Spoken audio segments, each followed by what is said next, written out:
والتشديد والقسم والصلاة والسلام على أشرف الأنبياء والمرسلين الدافع جيشات الأباطيل والدامغ صولات الأزاليل أبي القاسم اللهم صل على محمد وآل محمد وأهل بيته الطيبين الطاهرين المعصومين المظلومين المنتخبين المنتجبين واللعنة الدائمة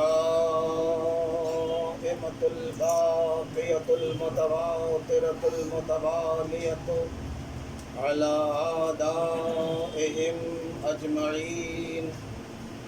أما بعد فقد قال الله الحكيم في القرآن الكريم بسم الله الرحمن الرحيم إني جاعل في الأرض خليفة.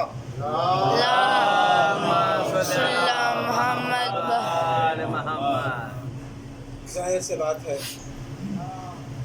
آپ سب حضرات کو معلوم ہی ہے، یہ مجلس ایصال ثواب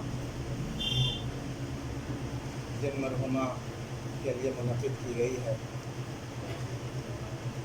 وہ مرحومہ ایسی تھیں کہ جو ساری زندگی اہل بیت کے فضائل و مصائب میں گزارتی، اور اہل بیت کے وہ فضائل و مصائب جس کو دوستوں نے بھی چھپایا اور دشمنوں نے بھی چھپایا۔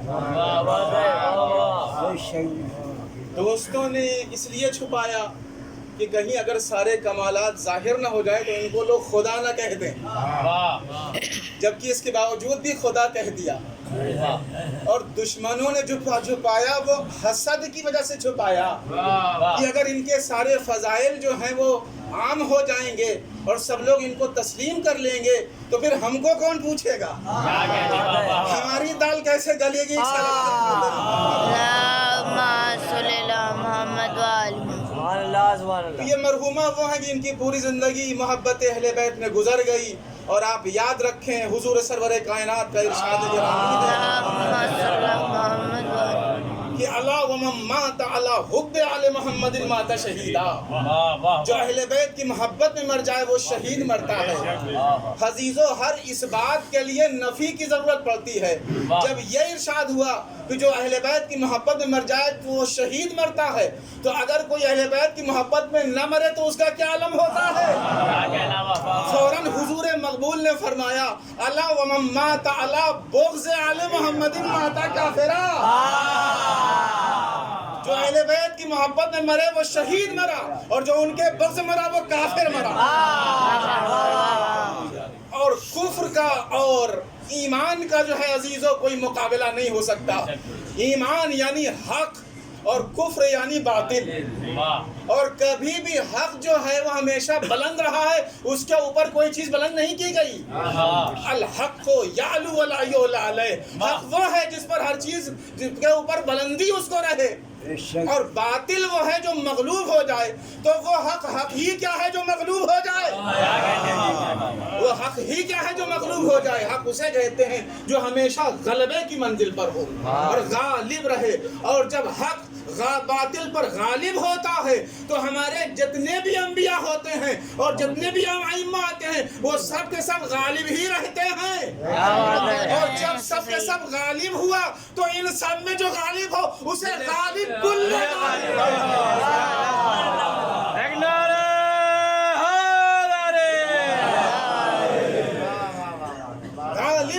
غالب کہتے ہیں۔ اور جب غالب کل غالب کی بات آئی تو اسے ہم امیر المومنین علی ابن ابی طالب کہتے ہیں،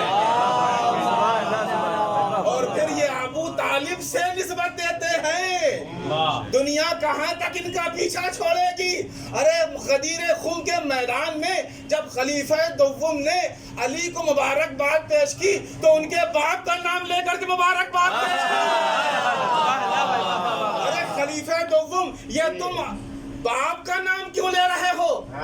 جب نہیں خلیفہ دوم جواب دیے کہ اس منزل پر میں تو ان کے باپ کو پہچان رہا ہوں، لیکن ایک ایسا موقع آنے والا ہے جہاں پر ان کی ولدیت سے انکار کیا جائے گا اور یہ کہا جائے گا کہ یہ تو ایمان ہی میں نہ تھے۔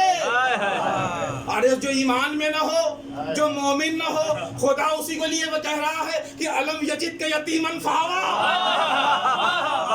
علم یجد کا یتیمن فآلا فزعلا، یہ تمام آیتیں آپ کے سامنے ہیں۔ میں نے ان کو پناہ دی، میں نے ان کو بچایا۔ تو جس کی پرورش کو خدا اپنی پرورش کہہ رہا ہو، اس کے کفر میں جو شک کرے اس کے ایمان میں شک پیدا ہو جائے۔ بے شک بے شک۔ ایک سلام اللہم صلی علی محمد وآل محمد۔ تو عزیزو، یہ وہ مرحومہ ہیں کہ جنہوں نے اپنی زندگی اہل بیت کے فضائل میں بسر کر دی، اہل بیت کی زندگی میں اپنے کو سمو کر کے رچا بسا کر کے رکھا۔ یہی وجہ ہے کہ آج ہم ان کا ماتم کر رہے ہیں، آنسو بہا رہے ہیں۔ عزیزو، مجھے آیت کے سلسلے میں چند باتیں عرض کرنا ہے جن میں سے شاید ہو سکتا ہے آپ کے لیے کوئی نئی فکر معلوم ہو۔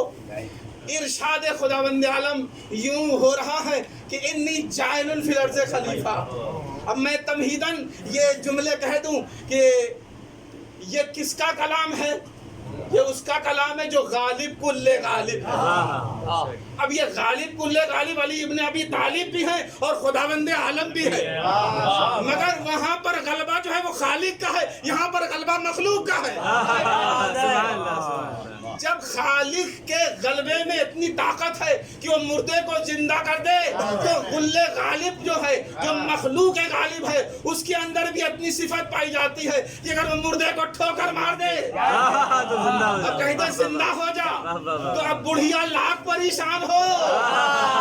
ارے یہ کیسے آپ نے کر دیا؟ میں بچے کو بہت چاہتی ہوں۔ کہا اچھا تو زندگی چاہتی ہے، لے میں کہتا ہوں قم بإذنی۔ دیکھیں یہاں پر یہ متوجہ ہے، یہ آپ حضرات، میں نے جو لفظ کہی اس لفظوں کو آپ میرے پکڑیے۔ قم بإذنی کہا، میں نے تمام تاریخ میں تلاش کیا، جناب عیسیٰ کا معجزہ تھا کہ وہ مردے کو زندہ کیا کرتے تھے، لیکن کہتے کیا تھے؟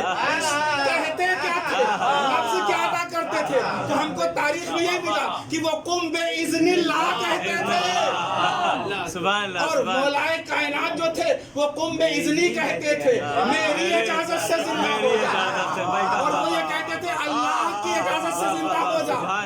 تو عزیزو، یہ ایک نبی ہے، معصوم ہے، جو یہ کہہ رہا ہے کہ اللہ کی اجازت سے زندہ ہو جا، یعنی اللہ کا سہارا لیے بغیر آگے نہیں بڑھ رہا ہے۔ تو جب ایک نبی بغیر سہارے کے اور وسیلے کے اللہ تک نہیں پہنچ سکتا، تو یہاں مسلمان بغیر وسیلے کے خدا تک کیسے پہنچ سکتا؟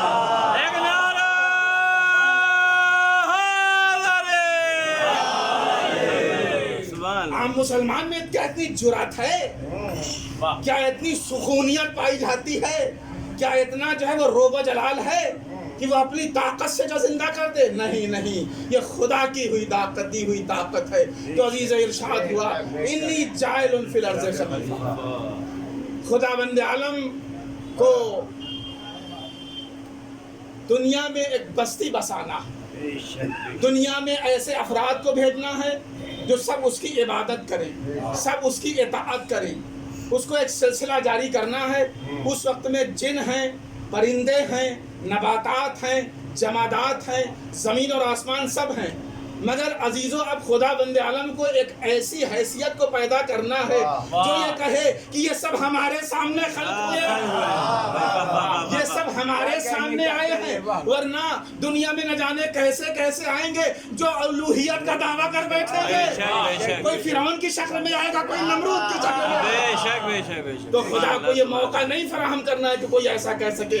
ہاں یہ دنیا میں انسان کے منہ میں خدا نے زبان دی ہے، جو چاہے کہہ دے کہ میں علی الاعلیٰ ہوں، میں سب سے بلند ہوں، میں خدا ہوں، مگر جب تنہائی میں ہوتا ہے تو یہی کہتا ہے پروردگار میری عزت رکھ لے۔ سبحان اللہ، تو ہی خدا ہے، تو ہی ارحم الراحمین، تو ہی رزاق ہے، تو ہی کریم ہے. یہ ہے منزل خالق کی اور یہ ہے منزل مخلوق کی. تو ارشاد ہوتا ہے جاعل فی الارض خلیفہ. آپ سب حضرات کی سنی ہوئی بات ہے کہ جناب آدم علیہ السلام کے سلسلے میں یہ آیت آئی.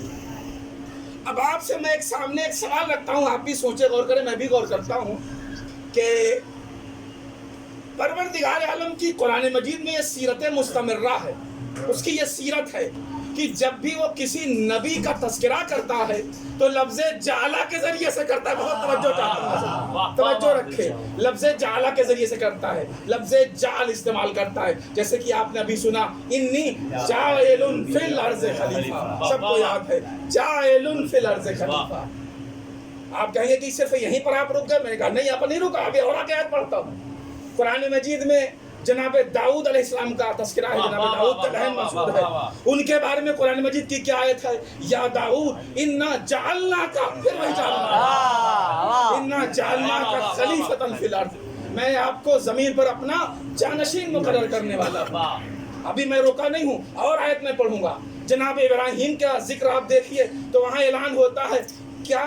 انی جاعلک انی جاعلک للناس اماما. ہم تمہیں لوگوں کا امام بنانے والے ہیں. میری منزل اور آگے بڑھی. میں نے جناب عیسیٰ کے تذکرے میں دیکھا تو وہاں پر یہ موجود ہے اور یہ ملتا ہے قرآن میں کہ جناب عیسیٰ بغیر باپ کے پیدا ہوئے اور بغیر باپ کے بچہ جھولے میں لیٹا ہوا ہے. سب اشارہ کر رہے ہیں یہ بغیر باپ کے بچہ کہاں سے آیا؟ سبحان اللہ، سبحان اللہ. تم بغیر باپ کے بچے پر اعتراض کر رہے ہو کہ کہاں آیا ہے؟ وہاں آدم و حوا کے لیے نہیں کہا کہ نہ ماں ہے نہ باپ. جو خدا جناب آدم کو بغیر ماں باپ کے پیدا کر سکتا ہے وہ جناب عیسیٰ کو بھی بغیر باپ کے پیدا کر سکتا ہے. اور پھر روح ایک پھیلتی ہے فضا میں اور اس روح سے ایک حاملہ ہو جاتی ہے جناب مریم علیہ السلام. اور پھر بلاد جناب عیسیٰ ہوتا ہے. خیر، میں جناب عیسیٰ کا تذکرہ کر رہا ہوں. جناب عیسیٰ گہوارے میں ہیں اور کیا فرماتے ہیں لوگ جب پوچھے تو کہتے ہیں مریم تم کچھ نہ بولنا، تم چپ کا روزہ رہنا، تم چپ کا روزہ رہنا اور کچھ نہ بولنا. جناب عیسیٰ گہوارے میں ہیں، مچل کر کے بولتے ہیں تم میرے بارے میں پوچھتے ہو، تم خدا کو خدا نہیں سمجھتے ہو، ہم کو خدا کہو گے، ہم کو اللہ کہو گے. انی عبداللہ، میں اللہ کا بیٹا نہیں بندہ ہوں. عبداللہ ہوں، میں اللہ کا بندہ ہوں، بیٹا نہیں ہوں. تم مجھے ابن اللہ کہتے ہو. آتانی الکتاب، اس نے مجھے کتاب دی ہے. وجعلنی نبیا، وجعلنی نبیا. آپ لفظوں کو توجہ کریں. وجعلنی نبیا. جناب آدم کے تذکرے میں لفظ جعل، جناب داؤد کے تذکرے میں لفظ جعل، جناب ابراہیم کے تذکرے میں لفظ جعل، جناب عیسیٰ کے تذکرے میں لفظ جعل. اسی طریقے سے اور آپ دیکھتے ہوئے چلے جائیے. تو مجھے جو آپ کے سامنے پیش کرنا ہے وہ یہ پیش کرنا ہے کہ اے پروردگارا، میں تجھ سے سوال کرتا ہوں، تو نے جب آدم و نوح و موسیٰ عیسیٰ وغیرہ وغیرہ جتنے بھی انبیاء کا تذکرہ کیا تو لفظ جعل کے ذریعے سے کیا. یہ تیری سیرت کیوں بدل گئی کہ جب حضور محمد مصطفیٰ کا تذکرہ جعل استعمال نہیں کیا؟ وہ الذی بعث، هو الذی بعث، میں نے بھیجا، بنایا نہیں بھیجا. تو اب یہ طے کر لیا جائے کہ جعل اور باسا میں فرق کیا ہے. عزیزوں، جہاں پر کوئی چیز پہلے سے تیار نہ ہو، ضرورت پڑے آرڈر دیا جائے اور وہ چیز تیار کر کے بھیجی جائے. آدم نبی نہیں تھے، بنا کے بھیجے گئے. نبی نہیں تھے، بنا کے بھیجے گئے. اور جناب داؤد نبی نہیں تھے، بنا کے بھیجے گئے. مگر حضور تو اس وقت نبی تھے جب آدم آپ وکیل کے درمیان